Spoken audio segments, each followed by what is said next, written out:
अक्सर हमारे मन में ये गहरा सवाल उठता है कि हमारे कुल देवी देवता कौन हैं और उनकी असली पहचान कैसे करें। कहते हैं जो इस रहस्य को जान लेता है उसकी जिंदगी बदल जाती है। आज हम आपके लिए ऐसी अद्भुत और सच्ची कहानी लेकर आए हैं जिसे सुनने के बाद शायद आपके मन के सारे सवालों का जवाब मिल जाए और आप अपने कुल देवी देवता की पहचान कर पाएं।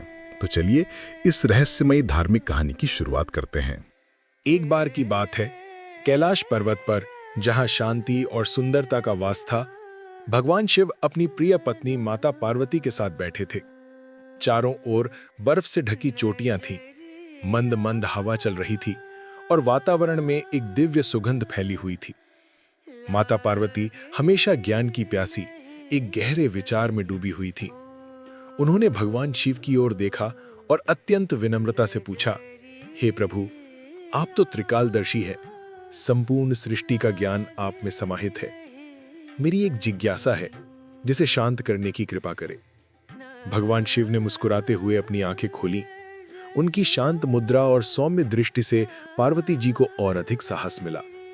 पूछो देवी, तुम्हारे हर प्रश्न का उत्तर देना मेरा कर्तव्य है। पार्वती जी ने कहा, हे नाथ, हम सभी देवी देवता हैं, किंतु इस सृष्टि में अनगिनत कुल और परंपराएं हैं। हर कुल के अपने देवी देवता होते हैं जिन्हें वे पूजते हैं। मेरी यह जानने की इच्छा है कि हमारे अपने कुल देवी देवता कौन हैं, हम उन्हें कैसे पहचाने और उनकी पूजा का क्या महत्व है। भगवान शिव ने हंसे। वे जानते थे कि यह प्रश्न जितना सरल दिख रहा है उतना है नहीं। इसमें सृष्टि के गूढ़ रहस्य, कर्म का विधान और आत्मा का संबंध छिपा है। उन्होंने कहा, देवी, तुम्हारा प्रश्न अत्यंत महत्वपूर्ण है। यह केवल तुम्हारे लिए ही नहीं बल्कि संपूर्ण मानव जाति के लिए जानने योग्य है। बैठो, मैं तुम्हें एक ऐसी कथा सुनाता हूं जिससे तुम्हें अपने प्रश्न का उत्तर अवश्य मिलेगा। पार्वती जी उत्सुकता से उनके समीप बैठ गईं। भगवान शिव ने अपनी आंखें बंद की और कुछ क्षणों के लिए गहरे ध्यान में चले गए। फिर उन्होंने अपनी शांत वाणी में कथा सुनानी आरंभ की। देवी, यह बात उस समय की है जब सृष्टि का आरंभ हुआ था, जब कुछ भी नहीं था, केवल एक निराकार परब्रह्म था। उस परब्रह्म ने स्वयं को कई रूपों में प्रकट किया।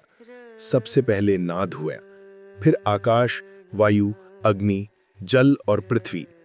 इन्हीं पंचतत्वों से यह संपूर्ण जगत बना। जब मनुष्य की उत्पत्ति हुई तब वह अत्यंत सरल और प्रकृति के करीब था। उसे हर वस्तु में ईश्वर का वास दिखाई देता था। वह सूर्य को शक्ति का स्रोत मानता था, चंद्रमा को शीतलता का, वृक्षों को जीवन का और नदियों को पवित्रता का। यही उसके प्रथम पूज्य थे। किंतु समय के साथ मनुष्य की बुद्धि विकसित हुई। उसने अपने चारों ओर एक व्यवस्था देखी, जन्म, जीवन और मृत्यु का चक्र। उसने महसूस किया कि कोई अदृश्य शक्ति है जो इन सब का संचालन कर रही है। यहीं से कुल की अवधारणा का जन्म हुआ। हर मनुष्य अपनी प्रकृति, अपने गुणों और अपने कर्मों के अनुसार एक विशेष समूह से जुड़ता गया।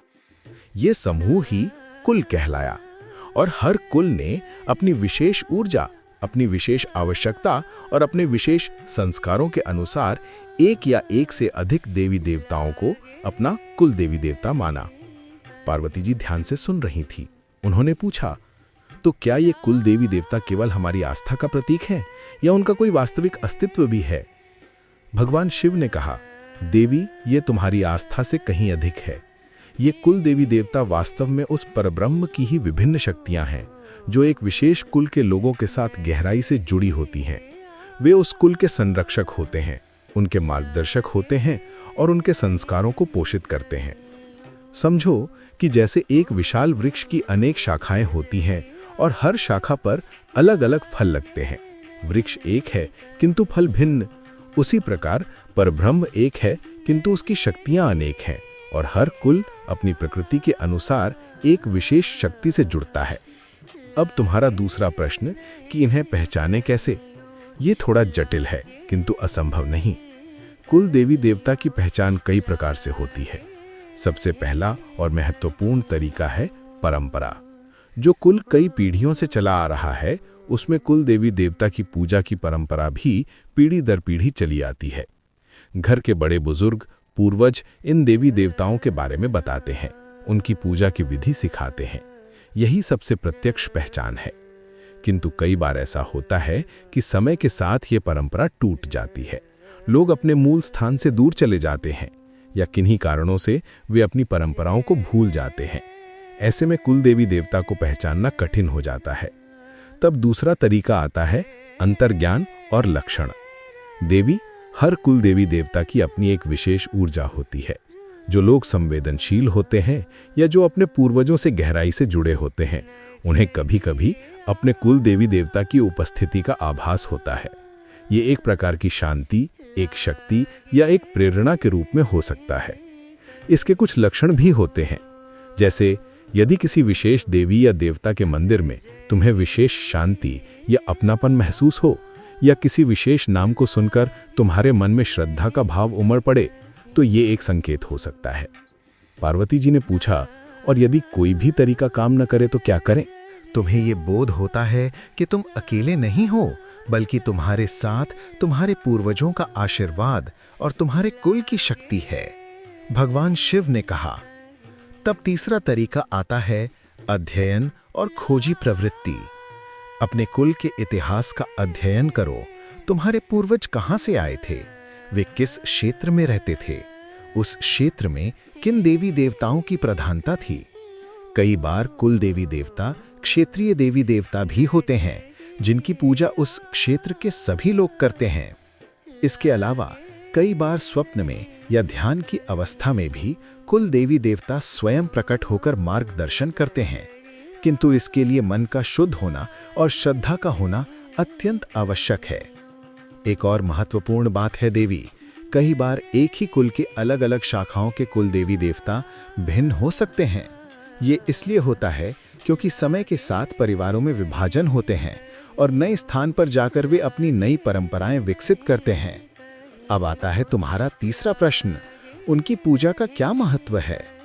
देवी, ये महत्व अत्यंत गहरा है। कुल देवी देवता की पूजा करना केवल एक कर्मकांड नहीं है, बल्कि ये अपने पूर्वजों के प्रति सम्मान और अपनी जड़ों से जुड़ाव का प्रतीक है। जब तुम अपने कुल देवी देवता की पूजा करते हो, तो तुम वास्तव में अपने पूर्वजों की आत्माओं को भी शांत करते हो। उनकी ऊर्जा, उनका आशीर्वाद तुम्हें प्राप्त होता है। ये एक अदृश्य बंधन है जो तुम्हें अपने अतीत से जोड़ता है और तुम्हारे भविष्य को सुरक्षित करता है। कुल देवी देवता तुम्हारी रक्षा करते हैं। वे तुम्हें संकटों से बचाते हैं, तुम्हें सही मार्ग दिखाते हैं और तुम्हारी मनोकामनाएं पूरी करते हैं। वे एक प्रकार से तुम्हारे परिवार के संरक्षक देवदूत होते हैं। किंतु एक प्रश्न और है प्रभु, पार्वती जी ने कुछ सोचते हुए कहा। क्या यह संभव है कि किसी कुल के एक से अधिक कुल देवी देवता हों?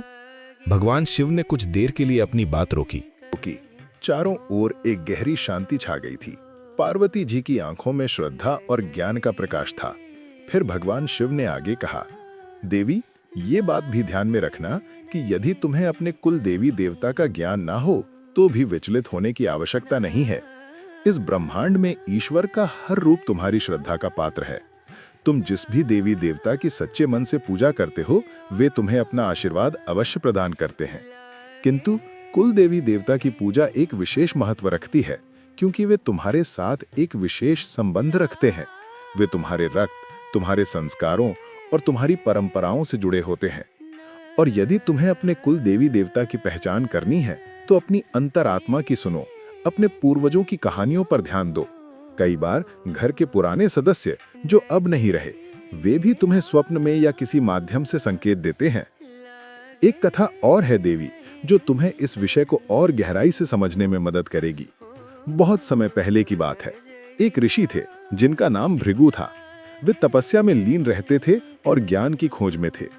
उन्हें भी अपने कुल देवी देवता की पहचान नहीं थी। वे वर्षों तक इस प्रश्न से जूझते रहे। एक दिन उन्हें एक दिव्य वाणी सुनाई दी। हे भृगु, तुम जिस स्थान पर तपस्या कर रहे हो, उस स्थान के उत्तर पूर्व दिशा में एक प्राचीन वट वृक्ष है। उस वट वृक्ष के नीचे एक छोटा सा शिवलिंग स्थापित है। वही तुम्हारे कुल के प्रथम पूज्य हैं। उनकी पूजा करो, तुम्हें शांति मिलेगी। भृगु ऋषि ने उस वाणी का अनुसरण किया और उन्हें वास्तव में वो वट वृक्ष और शिवलिंग मिला। उन्होंने वहां नियमित रूप से पूजा करनी आरंभ की और उन्हें अपने जीवन में अभूतपूर्व शांति और समृद्धि मिली। उनके कुल ने उसी शिवलिंग को अपना कुल देवता मान लिया और आज भी उनकी पूजा करते हैं। ये कहानी हमें सिखाती है कि कई बार हमारे कुल देवी देवता अत्यंत सरल और साधारण रूप में होते हैं और उन्हें पहचानने के लिए हमें बाहरी आडंबरों को छोड़कर अपने भीतर झांकना पड़ता है। पार्वती जी ने कहा, हे नाथ, आपकी कृपा से मेरी जिज्ञासा शांत हुई। अब मैं समझ गई कि कुल देवी देवता कौन है और उनकी पहचान कैसे होती है। आपकी ये कथा अत्यंत प्रेरणादायक है, किंतु एक प्रश्न और है प्रभु। पार्वती जी ने कुछ सोचते हुए कहा, क्या यह संभव है कि किसी कुल के एक से अधिक कुल देवी देवता हों? बिल्कुल संभव है। कई कुलों में एक कुल देवी और एक कुल देवता की पूजा की जाती है। ये इसलिए होता है क्योंकि स्त्री और पुरुष शक्ति का संतुलन महत्वपूर्ण है। देवी शक्ति पालन करती है और देवता शक्ति संरक्षण प्रदान करते हैं। ये भी हो सकता है कि किसी कुल में समय के साथ किसी विशेष देवी या देवता के प्रति विशेष श्रद्धा उत्पन्न हो जाए और वे भी कुल देवी देवता के रूप में पूजे जाने लगे। जैसे कई कुल अपने कुल देवी देवता के अलावा भगवान राम, कृष्ण या किसी अन्य इष्ट देव को भी विशेष रूप से पूजते हैं। कुल देवी देवता की पहचान और उनकी पूजा एक बहुत ही व्यक्तिगत और पारिवारिक यात्रा है देवी। इसमें विश्वास, श्रद्धा और परंपरा का संगम होता है। ये तुम्हें तुम्हारी जड़ों से जोड़ता है, तुम्हें शक्ति देता है और तुम्हारे जीवन को एक विशेष दिशा प्रदान करता है। तो हे पार्वती, तुम्हें भी अपने कुल देवी देवता की पहचान करनी चाहिए। यदि तुम्हें अभी तक उनका ज्ञान नहीं है, अपने पूर्वजों की ओर देखो, अपनी परंपराओं को समझो और अपनी अंतरात्मा की सुनो। वे तुम्हें अवश्य मार्ग दिखाएंगे। पार्वती जी ने हाथ जोड़कर भगवान शिव को प्रणाम किया। उनके मन में अब कोई शंका नहीं थी। उन्हें अपने प्रश्न का संपूर्ण और संतोषजनक उत्तर मिल गया था। कैलाश पर्वत पर दिव्य शांति और ज्ञान की आभा फैल गई थी। भगवान शिव ने अपनी आंखें बंद कर ली और पार्वती जी ने उस ज्ञान को अपने हृदय में आत्मसात कर लिया। ये कथा केवल पार्वती जी के लिए नहीं थी, बल्कि संपूर्ण सृष्टि के लिए एक महत्वपूर्ण संदेश था। अपनी जड़ों को पहचानो, अपने पूर्वजों का सम्मान करो और अपनी परंपराओं को संजो कर रखो, क्योंकि उनमें ही तुम्हारे जीवन का सच्चा आधार और तुम्हारी शक्ति छिपी है। इस कहानी का प्रत्येक शब्द पार्वती जी के मन में गहरा उतर गया और वे सोचने लगीं कि कैसे वे स्वयं अपने कुल की परंपराओं और अपने पूर्वजों के आध्यात्मिक मार्ग को और गहराई से समझ सकें। उनकी आंखें अब एक नई चमक से भरी थीं, जो ज्ञान और संकल्प की चमक थी। वे जानती थीं कि यह यात्रा अभी समाप्त नहीं हुई है, बल्कि एक नए आध्यात्मिक अन्वेषण की शुरुआत है। चैलेंज है, अपने कुल देवी देवता का नाम कमेंट में लिखो और दिखाओ कि आस्था कितनी गहरी है। सभी शिव भक्त भाई बहन जोर से लिखो, हर हर महादेव।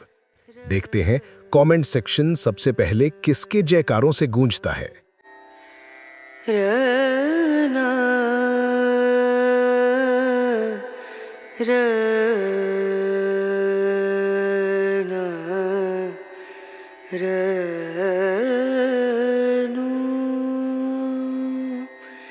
रे